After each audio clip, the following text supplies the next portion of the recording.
दोस्तों नमस्कार। आज मैं सुनील गुगनानी फिर आपके समक्ष आया हूँ।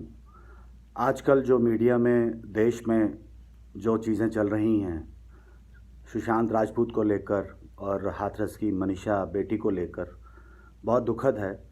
लेकिन आज जो मैं लिख कर लाया हूँ और जो मेरे मन में बातें हैं, वह सभी हमारे देशभक्तों और हिंदुस्तान को प्यार करने वाले देशवासियों को मैं ये बातें कुछ शेयर करना चाहता हूँ, उनको समर्पित करता हूँ। तो लीजिए।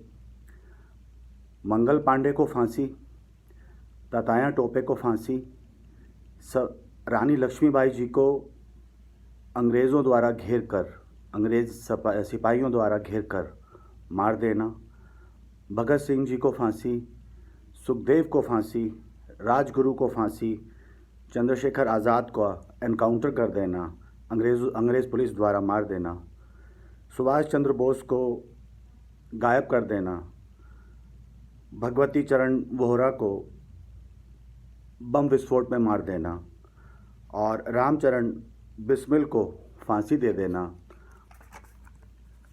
और अशराफ उल्लाह खान को फांसी, रोशन सिंह को फांसी, लाला लाजपत राय की लाठीचार्ज में मृत्यु, वीर सावरकर को काला पानी की सज़ा और चावेकर बंधु जो 3 भाई थे उनको फांसी दे देना, मास्टर सूर्य सेन को फांसी दे देना।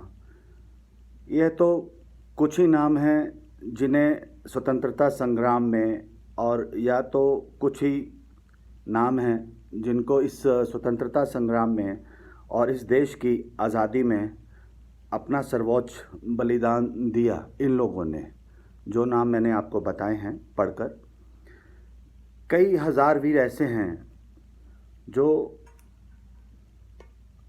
और आप जिनका नाम भी नहीं जानते हैं, जिनको पहचानते भी नहीं हैं, जिनका इतिहास में कोई नाम भी दर्ज नहीं किया गया। एक बात आज तक समझ में नहीं आई कि नेहरू और सत्ता के लोभी, आजकल के कांग्रेसी, नकली गांधी वगैरह, इनको ऐसा कौन सा कवच कुंडल मिला है, यह एक विचार करने योग्य बात है। इनको एक लाठी तक नहीं पड़ती और ऊपर से ये चाचा व बापू बनकर देश को मार्गदर्शन देते हैं, सामने आते हैं। असली चाचा और नेहरू ने जो त्याग और बलिदान किए, इन लोगों को तो मालूम ही नहीं है। और इनकी पीढ़ियां आज भी पूरे देश के ऊपर अपना पेटेंट समझती हैं। यह गहराई और ये बात बहुत समझने योग्य है।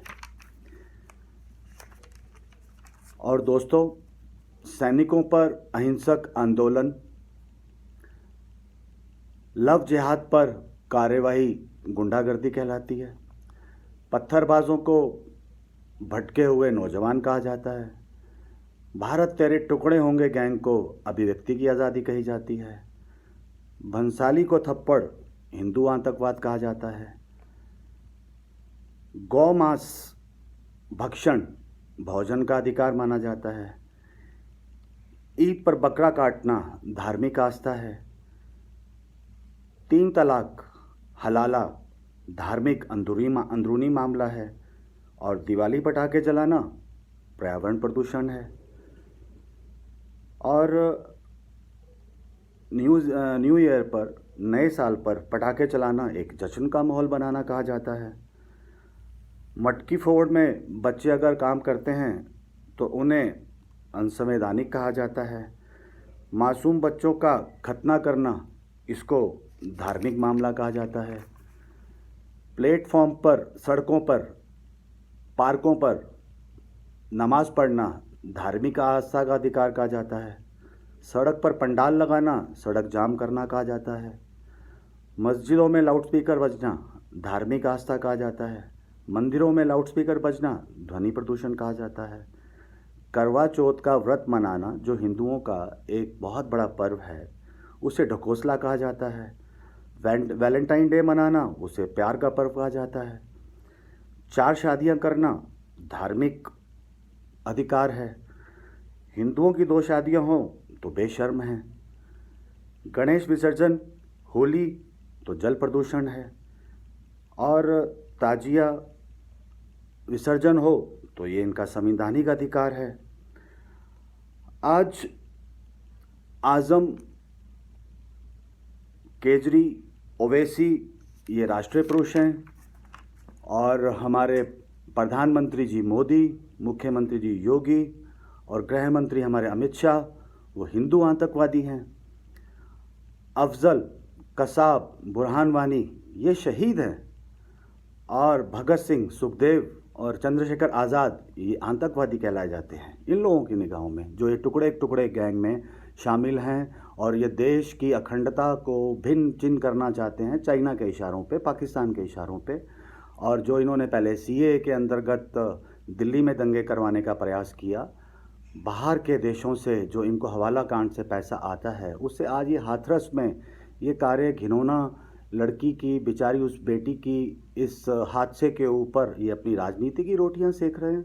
उसकी राख पे, उसके कफन के ऊपर ये चिंगारी जलाकर देश को फिर दंगों में डालना चाहते हैं। आज ये हिंदुओं को हिंदुओं से लड़वाना चाहते हैं। ये क्या हो रहा है इस देश में? देवी देवताओं का अपमान करना अभिव्यक्ति की आज़ादी है। मोहम्मद पर बयान देना रासुका की धारा लगा दीजिए।